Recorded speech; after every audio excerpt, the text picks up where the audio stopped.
Hi everyone, this is Fahad Mirza and I welcome you to my channel.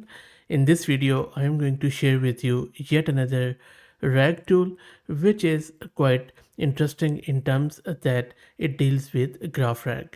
On the channel, we have already done various videos on GraphRAG from different angles, including GraphRag with Olama, with Grok, and if you just search on the channel with GraphRag, you will find heaps of videos where we have gone into detail as how you can use it on different platforms with different tools and frameworks. The reason why GraphRag is so famous and popular and seems like a good option for any production ready graph RAG pipeline is that because it deals with nodes and graphs and the real world scenarios. For instance, the plain vanilla RAG is simply about having a semantic search of similar data according to your own use case. So what happens is that you take your data, you chunk it into smaller pieces, and then you convert it into numerical representation and you store it in some sort of vector store. And whenever a user asks a query, you take that query, you find the similar data in your vector store, and then you append that data to your query, give it to LLM, and LLM gives you a grounded response. But GraphRag takes a new spin on it. It is a structured, hierarchical approach to RAG as opposed to this vanilla semantic search. The GraphRag process involves extracting a knowledge graph out of raw text, building a community hierarchy, generating summaries for these communities, and then leveraging these structures when performing RAG based tasks. The advantages are quite a lot, which you can check it out on these videos where I have gone into way more detail. Because one thing I would definitely tell you what GraphRag does, and that is not supported by the simple RAG, is that GraphRag connects the dots. GraphRag holistically summarizes the semantic concepts by attaching them in terms of nodes and edges. And that is where this fast GraphRag also tries to help out. It intelligently adapts to your use case, data, and queries. This GitHub repo, which you are seeing on your screen, is MIT licensed, and we are going to install it locally. And I will show you a quick example on my own data to show you how it works. Before I do that, let me give a huge shout out to our good friends at AgentQL who are sponsoring this video. If you don't know what AgentQL is? AgentQL is a query language that turns any web page into a data source. With its Python SDK and live debugging tool, you can scrape and interact with web content. AgentQL works on any page, it is resilient, it is reusable, and it structures the output according to the shape of your own query.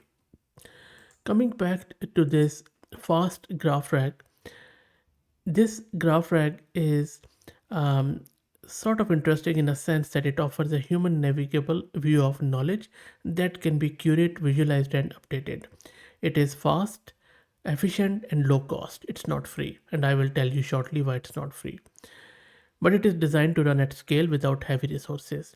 It can automatically generate and refine graphs to best fit your domain and ontology needs. It also supports real time updates as your data evolves. It leverages PageRank based graph exploration for enhanced accuracy and dependability. It is fully asynchronous with complete type support for robust and predictable workflows. Enough talk, let's go to my terminal where I'm running this Ubuntu 22.04 and let's try to get this thing installed. So first, let me create a virtual environment, which I always do to keep everything separate from my local system. I'm just creating it with Python 3.11. Now you can install this fast GraphRag with pip, or you could build it from your from the source. But I'm just going to go the easy way of installing it through pip.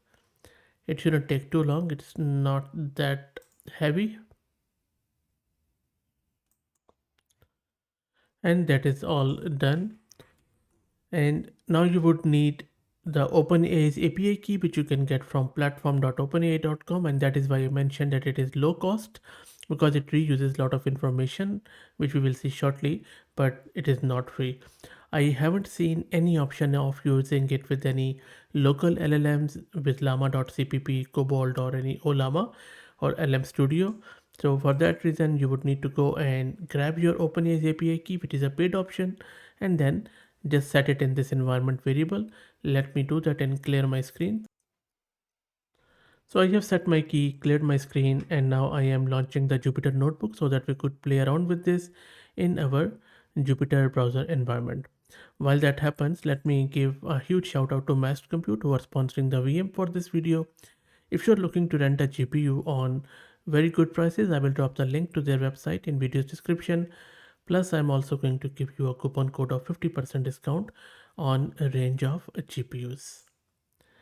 Almost there.